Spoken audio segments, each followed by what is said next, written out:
नमस्कार दोस्तों। एक बार आपका फिर से स्वागत है शुक्ला कैंप पॉइंट में। आपका दोस्तों केमिस्ट्री में आपने जो लास्ट टॉपिक किया था उत्क्रमणीय अभिक्रियाएं और अनुत्क्रमणीय अभिक्रियाएं, इसके बाद जो टॉपिक है वो हमारा है द्रव्य अनुपाती का क्रिया नियम। द्रव्य अनुपाती का क्रिया नियम। सुनना, क्या है द्रव अनुपाती का क्रिया नियम। इस नियम को समझाने, इसको नियम को जो दिया था वो दिया था किसने? गुलबर्ग एवं वागे। गुलबर्ग एवं वागे। अगर बात करें इस नियम को समझने से पहले, तो समझने से पहले बात करें तो हमें एक चीज को समझना पड़ेगा, एक टॉपिक को, वो है सक्रिय द्रव्यमान। क्या? सक्रिय द्रव्यमान। कि सर सक्रिय द्रव्यमान क्या होता है और उसकी डेफिनेशन क्या है और उसका यूज क्या है। अगर सक्रिय द्रव्यमान की बात करें तो देखें कि कोई भी पदार्थ, ये कोई रासायनिक अभिक्रिया, रासायनिक अभिक्रिया में पदार्थ, सीधा लिखता हूं, पदार्थ के ग्राम अणुओं की इकाई आयतन, ग्राम अणुओं की इकाई आयतन, बोले तो मैंने कहा 1 लीटर, 1 लीटर में ली गई मात्रा, ली गई मात्रा या संख्या क्या कहलाएगी? सक्रिय द्रव्यमान। और सक्रिय द्रव्यमान को बड़े ब्रैकेट के द्वारा प्रदर्शित किया जाता है। किससे? बड़े ब्रैकेट के द्वारा प्रदर्शित किया जाता है। और सक्रिय द्रव्यमान क्या हो गया? इकाई आयतन में क्या? अणुओं की संख्या। अर्थात मैंने कहा अणुओं की संख्या n है और आयतन क्या है? इकाई। अर्थात 1 लीटर बोल दिया मैंने, और 1 लीटर बोलने के बाद हमें पता है n का मतलब क्या है? मोल। मोल बटे आयतन कितना है? लीटर। क्या है? आयतन क्या है? लीटर। समझने का प्रयास कीजिएगा कि ये जो है वो, ये क्या हो गया? Active mass. एक्टिव मास क्या हो गया? इसको दूसरा नाम क्या बोलते हैं? इंग्लिश में बोलते हैं एक्टिव मास। एक्टिव मास सुने एक बार, क्या हो गया? इकाई आयतन में ग्राम अणुओं की संख्या। तो हमने कहा ये n/v हो गया, मोल पर लीटर। अर्थात इसकी इकाई की बात करूं, किसकी? एक्टिव मास की, तो बेटा इकाई क्या हो जाएगी? मोल पर लीटर। क्या? मोल पर लीटर। तो अच्छा, इससे हमें ये समझ में आया, अगर आपको पता है, आपको n ना देके ग्राम में दे दे, तो चूंकि हमें पता है कि मोल जो होता है वो होता है ग्राम में मात्रा बटे अणुभार। ग्राम में मात्रा बटे मोलिक्यूलर वेट। क्या? ग्राम में मात्रा बटे mw का मोलिक्यूलर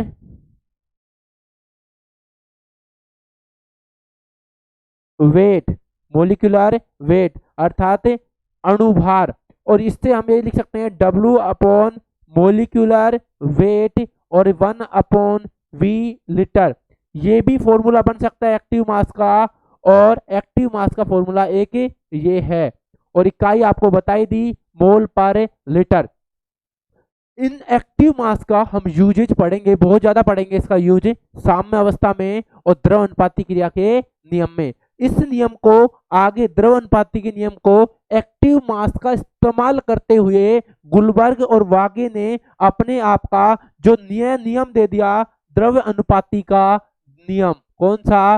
द्रव्य अनुपाती का नियम।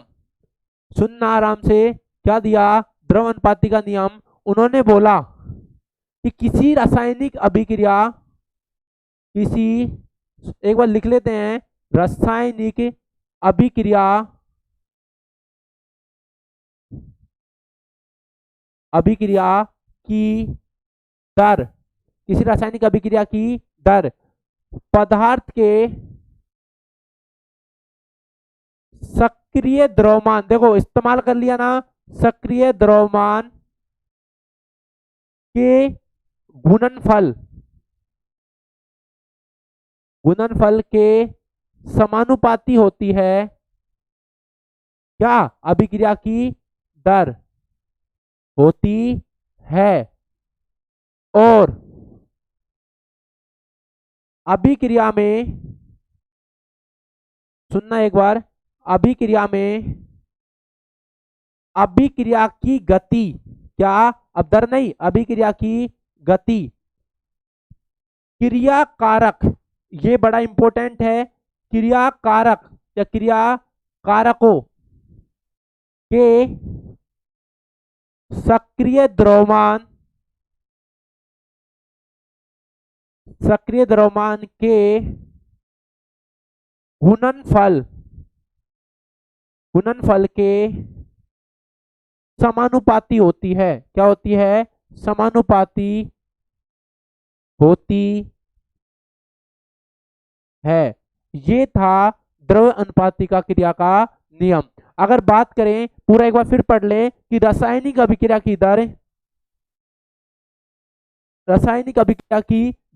पदार्थों के सक्रिय द्रव्यमान के गुणनफल के समानुपाती होती है, और अभिक्रिया की दर क्रिया कारकों के सक्रिय द्रव्यमान के गुणनफल के समानुपाती होती है। अर्थात अब समझेंगे इसको कि क्या सक्रिय द्रव्यमान है और कैसे होती है, उसको समझते हैं। देखो, मैंने कहा अभी एक बार वापस इसको दिखाऊं, देखो इसी में करें हम, तो मैंने कहा ये है हमारा द्रव्य अनुपाती का क्रिया का नियम। एक सेकंड, ये है हमारा द्रव्य अनुपाती का क्रिया का नियम। अगर बात करें द्रव्य अनुपाती का क्रिया के नियम की, तो ये हमने लिख लिया है द्रव्य अनुपाती का क्रिया का नियम। अब देखो, मैंने कहा इसको समझते हैं, कोई एक अभिक्रिया R से प्रोडक्ट की ओर जारी है P, और इससे थोड़ा सिंपल लें, मैंने कहा एक अभिक्रिया A और B उत्पाद बना रही है, क्रियाकारक कौन है? A B, उत्पाद P में जा रहा है। सुनना एक बार, ये क्या है आपको भी पता है, ये सर अभिकारक है या इसका दूसरा नाम है क्रियाकारक। क्या? क्रियाकारक। क्या है? क्रियाकारक। और ये क्या है? उत्पाद। क्या है? उत्पाद। इसका दूसरा नाम है क्रियाफल। अगर बात करें, क्या बोला? पहला बोला कि पदार्थ के अभिक्रिया की गति पदार्थ के सक्रिय द्रव्यमान के गुणनफल। अब कैसे? हमने देखिएगा, समझने का प्रयास कीजिएगा, बड़ा आसान मामला है भाई। देख भाई, क्या कि उत्पाद, मैंने कहा ये कौन सी रिएक्शन है? ये असर आगे जा रही है, तो ये कहा आगे की गति है, अर्थात अग्र अभिक्रिया की गति। और ये कैसे जा रही है? पीछे, तो क्या है? पश्च अभिक्रिया की गति। द्रव्य अनुपाती क्रिया के नियम से भाई अभिक्रिया की गति, कौन सी अभिक्रिया की गति हो गई है? अग्र अभिक्रिया की गति। अग्र अभिक्रिया की गति समानुपाती है किसके? भाई अभिकारक कौन है? ए के सक्रिय द्रव्यमान के गुणनफल के। देखो, हमने द्रव्यमान लिया और गुणनफल कर दिया, और जब समानुपाती हटा तो पता लगा आर एफ बराबर, हमने के कांस्टेंट ले लिया और मैंने के एफ लिख दिया, अर्थात फॉरवर्ड, और एक्टिव मास ऑफ ए और एक्टिव मास ऑफ बी, और इक्वेशन नंबर 1। ऐसे ही आर बैकवर्ड की बात करता हूं, तो भाई बैकवर्ड के लिए देखो, अभिक्रिया इधर जा रही है, तो अभिकारक कौन हो गया? पी। तो क्या हो गया? आर बैकवर्ड समानुपाती होगा किसके? एक्टिव मास ऑफ रिएक्टेंट या प्रोडक्ट। ये तो रिएक्टेंट हो गया क्योंकि अभिक्रिया पश्चिम दिशा में जा रही है, और जब इसको हटाया तो आर बी बराबर के बैकवर्ड, और ये क्या आ गया? प्रोडक्ट। और ये इक्वेशन नंबर 2। मेरे हिसाब से ये बात समझ में आई होगी। और ये किससे आया? द्रव्य अनुपाती का क्रिया के नियम से। यहां तक कोई उम्मीद करता हूं कि आपको समझ में आई होगी। अब देखिएगा, नया कॉन्सेप्ट यहां से उठता है कि अगर हम यहां से बात करें, एक बार देखें, अगर हम यहां से बात करें, दिख रहा होगा सबको? देखो, अगर हम यहां से आगे बात करें तो साम्य अवस्था पर, कौन सी अवस्था पर? साम्य अवस्था पर। आपको पता है साम्य अवस्था पे हमने बताया था कि अगर अभिक्रिया का वेग या अगर अभिक्रिया की गति किसके बराबर हो जाती है, पश्च अभिक्रिया की गति के बराबर हो जाती है, पश्च अभिक्रिया की गति के बराबर हो जाती है।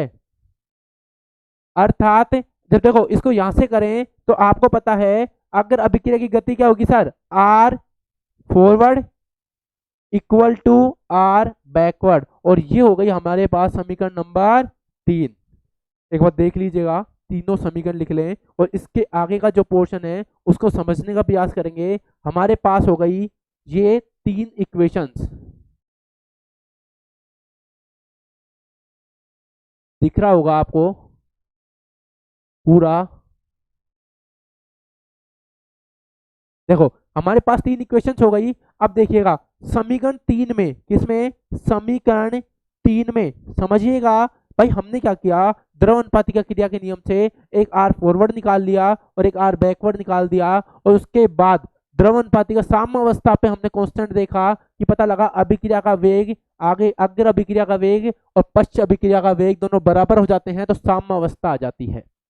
जब साम्य अवस्था आ गई तो पता लगा कि जो हमारी इक्वेशंस है कि आर फॉरवर्ड बराबर होगी आर बैकवर्ड के, तो हमने समीकरण 1 2 को रखा और पता लगा कि क्या आ गया, k forward active mass a active mass of b बराबर के बैकवर्ड क्या आ गया, एक्टिव मास ऑफ पी। उम्मीद करता हूं ये समझ में आया होगा। और यहां से हमने क्या किया, इसको इसके नीचे ले आए और इसको इसके नीचे, इसको कहां ले आए, यहाँ, और इन दोनों को कहां ले गए, यहाँ, और हमने देखा कि क्या आ गया कि फॉरवर्ड बटे के बैकवर्ड बराबर ये क्या आ गया, product active mass of product और active mass of multiplication of the reactant, ये है बी, क्या आ गया, बी, सही है। और ये आ गया हमारे पास। अब सुनने, जो के और एफ है इसको के सी से प्रदर्शित किया जाता है, किससे, के सी से, और तो के सी बराबर क्या हो गया, के एफ बटे के बी। याद रखना अपने आप में बहुत अच्छा क्वेश्चन बनते हैं यहाँ से और वेरी वेरी इंपॉर्टेंट है। इसे क्या बोलेंगे, लिखवा दिया है, बैक क्लास बैक देखेंगे, देखें इसे बोलेंगे, क्या बोलेंगे, अग्र अभिक्रिया, अभिक्रिया का वेग स्थिरांक, क्या बोलेंगे, अग्र अभिक्रिया का वेग स्थिरांक, और इसे क्या बोल देंगे, पश्च अभिक्रिया का वेग स्थिरांक, सही है। अब देखो हमने यहाँ से ये मान को यहाँ रखेंगे और इससे हमें मिल गया ये लास्ट फॉर्मूला, के सी बराबर क्या हो गया, पी अपॉन ए और बी। आपको बताया ए और बी क्या है, रिएक्टेंट, और पी क्या है, प्रोडक्ट। अर्थात सक्रिय द्रव्यमान किसका, उत्पाद का बटे सक्रिय द्रव्यमान किसका, अभिकारक का। और ये केसी क्या है सर, केसी है साम्य अवस्था स्थिरांक, साम्य स्थिरांक बोल सकते हैं, क्या बोल सकते हैं, साम्य स्थिरांक, अभिक्रिया के लिए साम्य स्थिरांक, इक्विलिब्रियम कांस्टेंट, क्या, इक्विलिब्रियम कांस्टेंट। और द्रव अनुपातिक क्रिया से नियम से हमें 2-3 फॉर्मूले प्राप्त हुए। एक हुआ के फॉरवर्ड बटे के बैकवर्ड बराबर के सी, एक हो गया के सी बराबर उत्पाद के सक्रिय द्रव्यमान का गुणनफल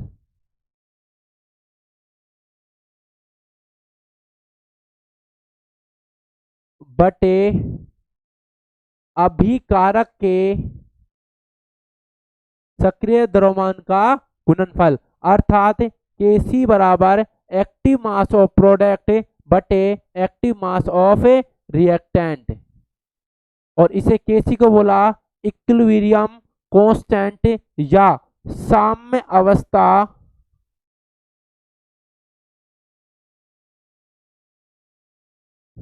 स्थिरांक,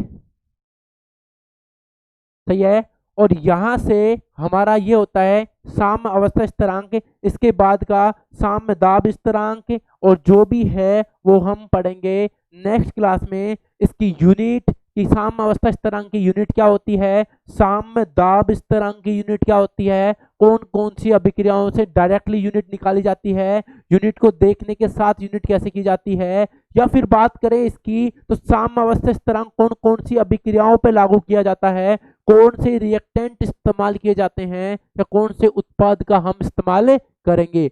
उम्मीद करता हूं कि साम्य अवस्था स्थिरांक तक का मामला आपको बहुत अच्छे से समझ आया होगा और द्रव्य अनुपाती क्रिया का नियम जो कि गुलबर्ग वागे ने दिया था वो आपको अच्छे से समझ आया होगा। और आपको ये वीडियो अच्छी लगे तो लाइक करें, शेयर करें और सब्सक्राइब करें। धन्यवाद।